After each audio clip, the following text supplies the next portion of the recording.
William Frederick Cody, better known as Buffalo Bill, is one of the most famous names among Wild West legends.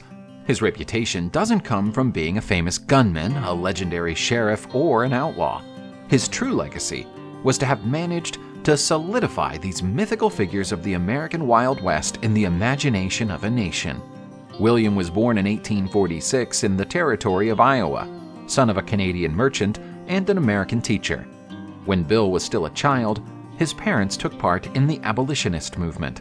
The United States was going through a delicate political moment, and a civil war was about to erupt. At the center of this conflict was the issue of slavery. While making a pro-abolition speech, Isaac Cody, the father of little William, was stabbed. Isaac would die sometime later from medical problems resulting from the attack. At the age of 11, Bill became responsible for supporting his family. He got a job as a helper messenger at Pony Express.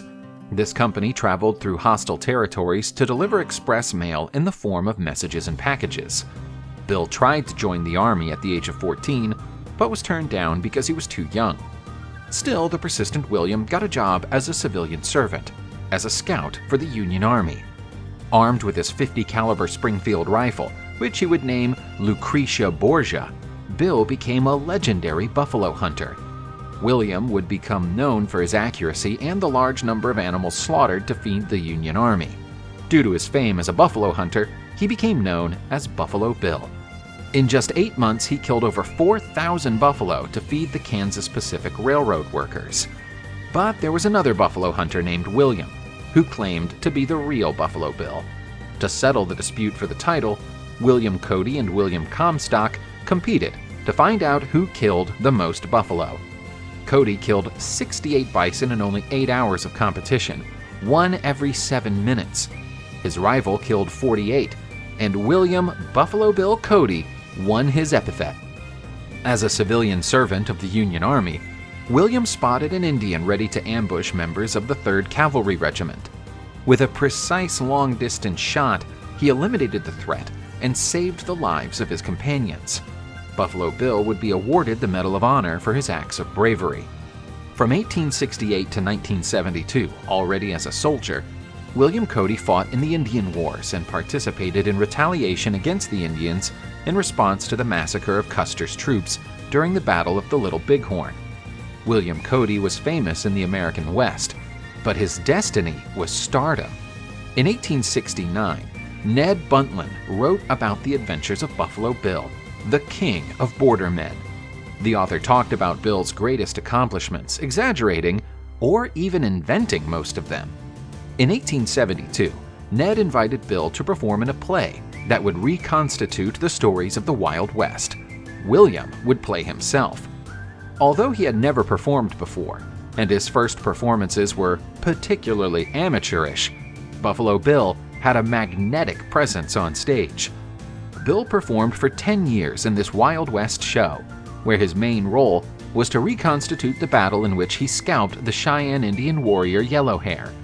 William Cody realized the commercial potential of this kind of show and decided to invest in a new venture. In 1883, he created Buffalo Bill's Wild West show. His great outdoor show had the participation of hundreds of artists. Buffalo Bill's cast traveled all over the country with his show, presenting battles between cowboys and Indians, reconstitutions of grand stagecoach assaults, and buffalo hunts. Adults and children were amazed to see live the stories they read in newspapers and magazines. William Cody allowed the Indians to show their own culture to the country, portraying them as great warriors and owners of a rich cultural tradition. Among these Indians was the legendary Sioux Chief Sitting Bull. Buffalo Bill's Wild West shows crystallized into American imagery the cowboys as heroes of the borders, but also reinforced the image of the role of Indians as villains in these narratives. After conquering America, Buffalo Bill took his group on a tour of Europe, where they had a show scheduled before Queen Victoria in the Jubilee of her reign. However, a serious railroad accident was the beginning of the end of Buffalo Bill's great show. Incredibly, the accident did not kill anyone, but caused the loss of more than 100 animals, including Bill's 2 mounts, the famous Old Pap and Old Eggle. Also, one of the most famous stars of the show, the well-known shooter Annie Oakley, was seriously injured.